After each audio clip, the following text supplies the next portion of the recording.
பவாரியா கொள்ளையர்களால் கொலை செய்யப்பட்ட அதிமுக முன்னாள் எம்எல்ஏ வழக்கில் 20 ஆண்டுகளுக்கு பிறகு தற்போது குற்றவாளிகளுக்கு தண்டனை கிடைக்க உள்ளது. நாட்டையே அதிர வைத்த இந்த சம்பவம் குறித்து பார்க்கலாம்.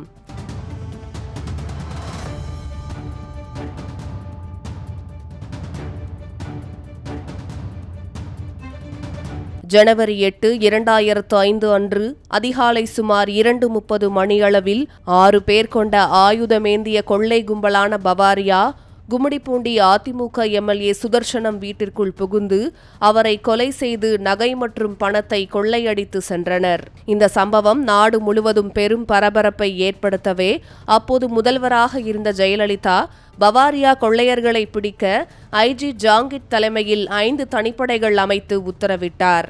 இவர்கள் ராஜஸ்தான் உள்ளிட்ட வட மாநிலங்களில் தீவிர தேடுதல் வேட்டை நடத்தி ஒரே மாதத்தில் 13 பேரை கைது செய்தனர்.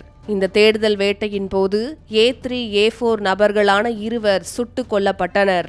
கைது செய்யப்பட்டு கொண்டுவரப்பட்ட 13 பேரில் பவாரியா கொள்ளை கும்பல் தலைவன் A1 ஓமா உள்பட 4 பேருக்கு தூக்கு தண்டனை விதிக்கப்பட்டது.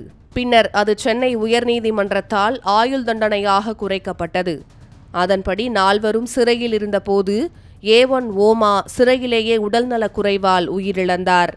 மற்ற 3 சிறையில் தண்டனை அனுபவித்து வந்தனர். 9 பேர் ஜாமீனில் வெளியே இருக்கின்றனர். இந்நிலையில் அதிமுக முன்னாள் எம்எல்ஏ சுதர்சனம் கொலை வழக்கில் பவாரியா கொள்ளையர்கள் 3 பேரை குற்றவாளி என சென்னை கூடுதல் அமர்வு நீதிமன்றம் தீர்ப்பளித்துள்ளது. மேலும் தண்டனை விபரம் நவம்பர் 24ஆம் தேதி அறிவிக்கப்படும் என்று தெரிவிக்கப்பட்டிருக்கிறது. யார் இந்த பவாரியா கும்பல்? உத்தரப்பிரதேசம், ஹரியானா மற்றும் ராஜஸ்தான் பகுதிகளை சேர்ந்த ஒரு நாடோடி குற்ற பரம்பரை.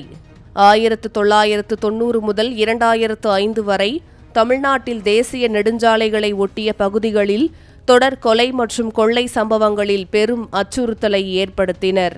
பகலில் பெண்கள் பிச்சை எடுப்பது அல்லது பாத்திரம் விற்பது போல நடித்து பெரிய வீடுகளை நோட்டமிடுவார்கள்.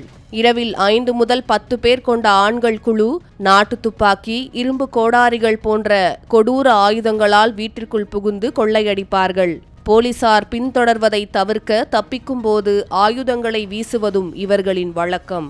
இவ்வாறாக 1995 முதல் 2005 வரையிலான 10 ஆண்டுகளில் தமிழ்நாட்டில் மட்டும் 13 கொலைகள் மற்றும் 24 கொள்ளை வழக்குகள் உள்பட 200க்கும் மேற்பட்ட வழக்குகள் பதிவாகியுள்ளன என்பது குறிப்பிடத்தக்கது.